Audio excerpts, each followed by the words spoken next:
If you are a to be mom very soon, or if you are a new mom, you already must be bombarded with so many do's and don'ts and so many advices and suggestions. I also used to get a lot of advice, and I was like just overwhelmed with what to do, what not to do. So I'm here to help you, to give you from my experience as a mother of three boys, what advice really work and what advice doesn't work at all in reality. So before we go into the video, a disclaimer that this is not to undermine any advice that comes from older people, older ladies, or women who have already experienced motherhood. This video is only about from my experiences. I'm sharing that the advices that I have got as a new mother that did not work actually in reality. So this is nowhere to undermine the advice of the older ladies, okay?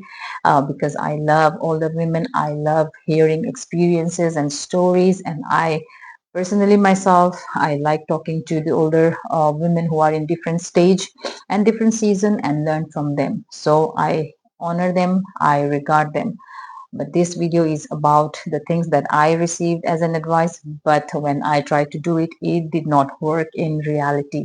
So number one is sleep when the baby sleeps. So this was the most often given advice as a new mom to me. Even my mom herself, like she would always say, sleep when the baby sleeps, sleep when the baby sleeps. So it worked well while my mom was with me for some months when the baby was newly born. But once she was away, she came just for a few months to help us with the baby and some work.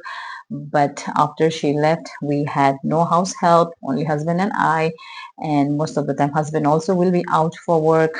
So I'll be alone with the baby.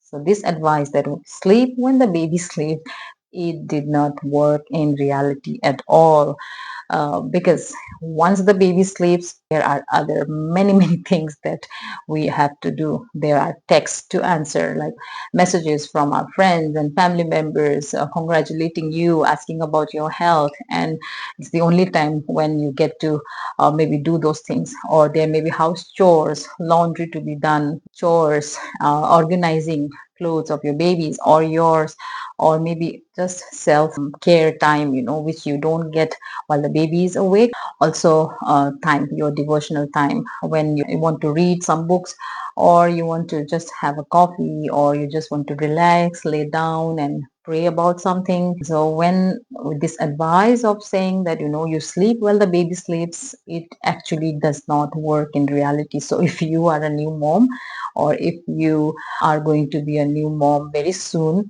then if you are been getting this advice from your friends and families, then you have to make up your mind that it is not going to work. Maybe sometimes, and if you have a lot of house helps, then maybe you can.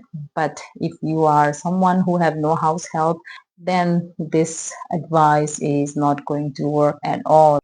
And the second advice, or I can say more than advice, it's like this is something that is subjective also. And if you are on a budget, this advice you should not take and you should not follow through, because it's all about splurging. So the second advice that I have found that doesn't work in reality is you need all the gear, baby gears, all the things that a newborn needs. So many things.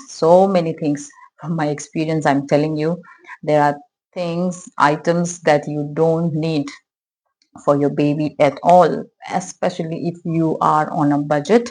It will just break your bank, and then it's just very hyped in social media, the things that baby requires. So for example, baby cot, especially those plastic ones, the ones like bouncer types, because it's for a very short period of time and the baby is not going to be there even in the cot. So if you are on a budget, don't spend on those cots. Yes, if you can spare some money and splurge on a nice wooden cots that can be used for multiple babies in future, then maybe. And especially the cots which are like small bed size, not the small newborn sizes, because the babies are going to be out of it very soon. And most probably the newborn baby is never going to be sleeping in that cot, that baby cot, because most of the time the baby will be with the mother on her bed. So that's a wastage of money, and then it will take extra space in your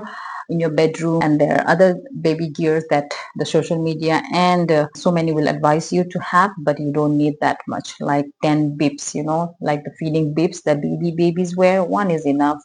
And teether and pacifiers are very, very overrated, I think.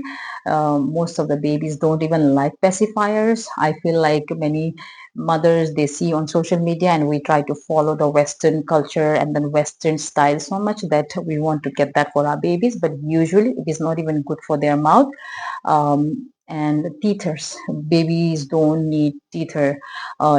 Just give them some wooden spoon if you have at home, much more than enough for them.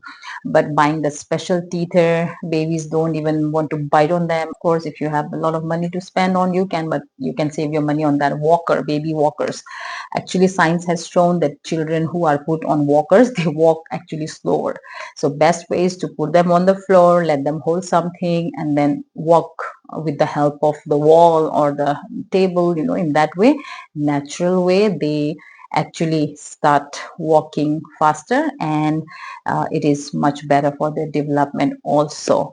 So these baby gears that are very hyped up and are mothers are crazy for them, I think, because of the social media also. But we don't need all those baby gears. If you avoid those, you can save you a lot of money, you can save a lot of time, because managing those things, and it's a lot of clutter in the house with a lot of stuff that you have to put away very soon, because as babies, like newborn babies, they grow every week. Another advice that I always received from many when I was a new mom was that disinfect everything that baby is using. So baby's clothes will be washed in Dettol, and his bedding, or every single thing that is touched by baby, his high chair, his walker, everything will be like wiped out after every use. Or even if people come and touch it, just wipe it, like that kind of disinfecting, that mindset we were told. And then I was also one of the mothers who will follow that for my first child, because he was the only child, so we were like very protective. My mom says, like we kept him like an egg, like even if he slips a little bit also, like he might fall and break, kind of saying that we are pampering him too much. And yes, we did that because he was the first child. And then for the 4 years, next 4 years, there was no other child, so he received the best treatment. I should say we did way too much, but he is also among our three kids, he is also one of the less healthier child while he was a baby. Although like we maintain a lot of cleanliness, disinfect everything, he was the one who would get a lot of skin rashes, many we had to spend a lot of money on his treatment, on his skin problems, and then so many other sicknesses. He had respiratory problem again. So we thought maybe we will be more clean and he will be more healthy, but actually it did not work. And later I got to know, that researches, studies has been done that more the kids are exposed to dirt, or doesn't mean they have to play in a mud, like a muddy puddle or something, but if they are more exposed to dust and then maybe bacteria and viruses, their immune system gets more strong. That's why they say that children, when they come from a Western country, they come to India, they cannot adjust the environment. But the children who are raised in slums or in villages, just in dust and mud, they are more strong. Their immune system is more strong because they have coped up with the infections and bacteria. So after our second son, I think our third son got the least disinfected things, like clothes and all, because by the time our third son was born, I was like very, very relaxed. I didn't bother about cleaning every single thing that he put in his mouth. I'll just let him be on the floor, or just let him go and play in the dust. Also don't care, because and among three of them, the youngest one is the most healthy till now. Like he does not get viral stuff very easily like his two of other brothers, and he is very strong, healthier. because I think we did not bother much of disinfecting every single thing and then keeping him very protective in a way that, using everything detergent like hand washes and then hand sanitizers and then all the time. And now we stay in a place where it's a little bit dusty, but it's okay.